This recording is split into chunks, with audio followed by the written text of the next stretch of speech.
شرایط علماء لیکلي دي د هغې تذکره د قربانۍ د وجوب دپاره علماو شپږ شرطونه لیکلي دي شپږ نه بلکې اووه شرطونه هغه لیکلي دي اولنی شرط د قربانۍ دپاره هغه دا دی چې مسلمان به وي څوک چې قرباني کوي دی به مسلمان وي هر یو به په ده باندې هغه قرباني هغه واجب وي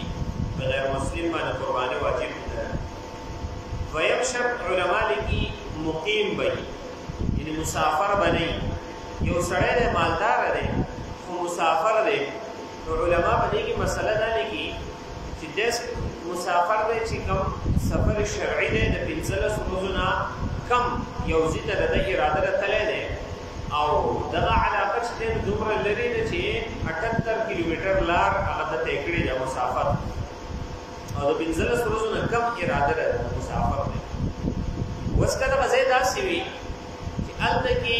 د خپل کور خلکو سره رابطه دغسې نه شي کولی چې هغوی ته ووایي چې زما د طرفه قرباني وکړئ یا داسې هم نشي کولی چې د خپل کور نه پیسې وغواړي او هلته قرباني وکړي په هغه ځای کې بیا به د باندې قرباني لازم د دې نه هغه مسافر نه دی مراد کم چې په بهر ملکونو کې سعودي دوبۍ یا نور بهر ملکونو اوسېږي او هغوی ځان ته مسافر وایي خو یو کال دوه کال هلته تېروي نو د هغوی باندې د سفر شرعي چې دی هغه اطلاق نه کېږي هغوی باندې قرباني هغه لازم ده که مالدار وي صاحب نصاب وي هغوی باندې قرباني هغه لازم ده دې ته دغه مسافر نه دی مراد ده دې نه هغه مسافر مراد دی چې علاقې ته لاړ شو 15 ورځو نه کم اراده وي نمبر 3 آزاد به وي په غلام باندې هغه قرباني لازم نه ده نمبر 4 بالغ به وي په نابالغ باندې قرباني هغه لازم نه ده صدقة الفطر او قرباني کې دغه فرق هم دی صدقة الفطر هغه د نابالغ بچو د طرف نه به هم ورکوي قرباني چې یو سړی کوي هغه به خپل طرف نه کوي نابالغ بچو د طرف نه نشته دی نابالغ باندې قرباني نشته یو نابالغ ماشوم دی مال دولت هغه په وراثت کې میراث شوی دی مالدار دی بیا په قرباني نشته دی ځکه نابالغ دی نمبر 5 عاقل به وي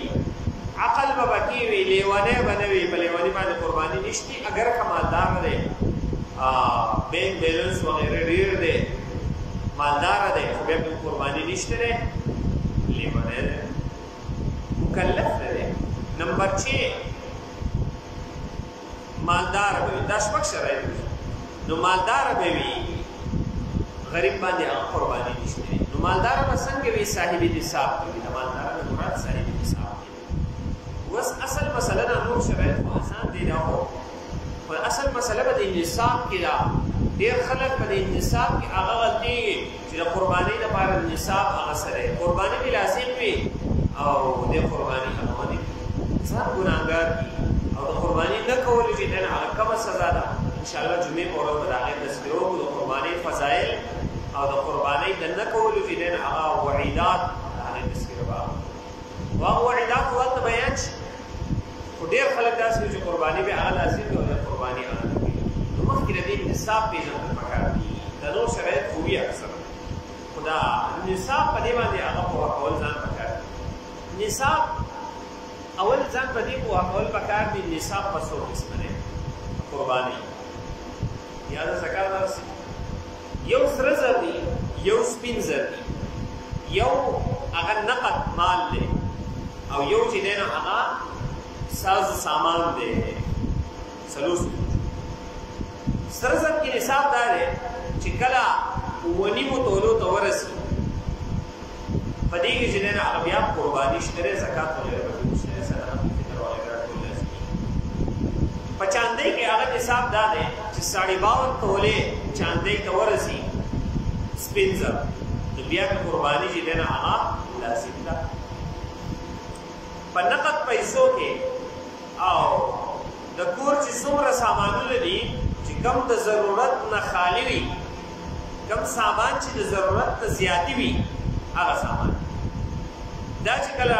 راجمع کړی شو پیسې یا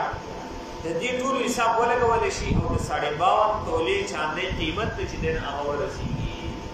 څنګه چل دی هغه چاندۍ په څو ده ټوټل حساب دی نو د چاندۍ حساب چې دی نو هغه 78,750 روپۍ راځي د 52 تولې د حسابه یعنی 250 نیمې تولې نو 78,750 دا روپۍ چې دی نو هغه د چا سره وي خو دغه روپۍ داسې وي چې د کور د خرچې نه علاوه یعنی د ضرورت نه زیاتې کمې پیسې چې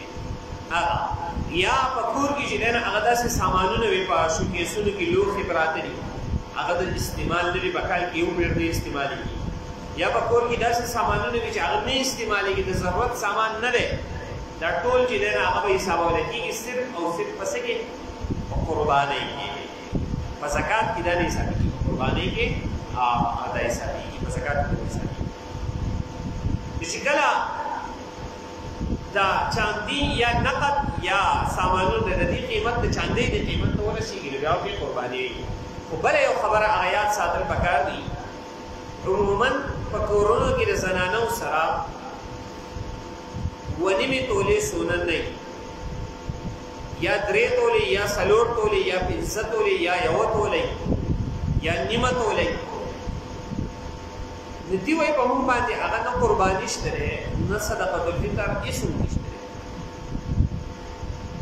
او نه زکات شته دی په دې کې مسله دا ده کله چې د 2.5 تولو نه سونه که کمه او که زیاته خو مسله دا یاد ساتل پکار دي چې دا 4 قسمه نصابونه دا یو خو چې صرف په دې قربانۍ کې دی د سامان دا په زکات کې نشته خو دا نصابونه چې کوم دي که سره زر دي سپین زر دي او پیسې دي دا چې کله ګډوډ راشي مطلب یو زنانه ده یا یو سړی دی د هغه سره سپین زر هم دي سره زر ورسره هم دي نغدي پیسې ورسره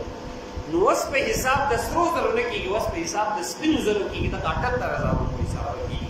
دا 78,000 روپۍ خو بدلېږي را بدلېږي چاندۍ قیمت خو 52 تولې چاندۍ حساب کې لګوي او ضرب پرې ورکوي نو نصاب په بیا چاندۍ ته اوړي یو زنانه داسې دی د هغې سره 2-3 تولې کالی دی نو اوس دا 2.5 تولو ته خو نه دی رسېدلی خو که د دې سره کمې پیسې وغیره دي د دې د ضرورت نه سیوا دي 100 روپۍ دي ورسره 10 روپۍ دي ورسره د ضرورت نه سیوا دي د کور نه خرچې نه دي د دې خپلې ذاتي دي دا ورسره پرتې دي چې دا ورسره دي نو اوس په نصاب چاندۍ ته واوړي نو که یوه توله سونه ورسره ده او نصاب چاندۍ ته واوړېدو نو یوه توله سونه چې دی نو هغه سلپاسه په 1,00,000 روپۍ باندې او 10 روپۍ ورسره د دې سره لوري دی ورسره چپه نو بیا هم د 78,000 روپو نه چې دی نو هغه حساب بره شو نو نصاب چې دی نو هغه ورشو قرباني کې شته دی نو قرباني به کوي دغه زنانه قربانی په دې کې احتیاط پکار دی قربانی دومره پیسې نه یو سړی کوي که نه هغه په لږو پیسو باندې وکړي په 2,000 روپۍ باندې وکړي چې یو سړی نه کوي که نه نو د هغه سره که 50,000 روپۍ خو هغې بیا نه کوي چې یو سړی اراده وکړي نه الله په د لارې کولاوي چې څوک یې نه کوي د هغه کوم وعید دی انشاءالله هغه په جمعه باندې هغه بیانېږي په دې کې هغه څه مسایل دي د نصاب ده دا ان شاء الله سبا د دې نه اول د نصاب څخه مسایل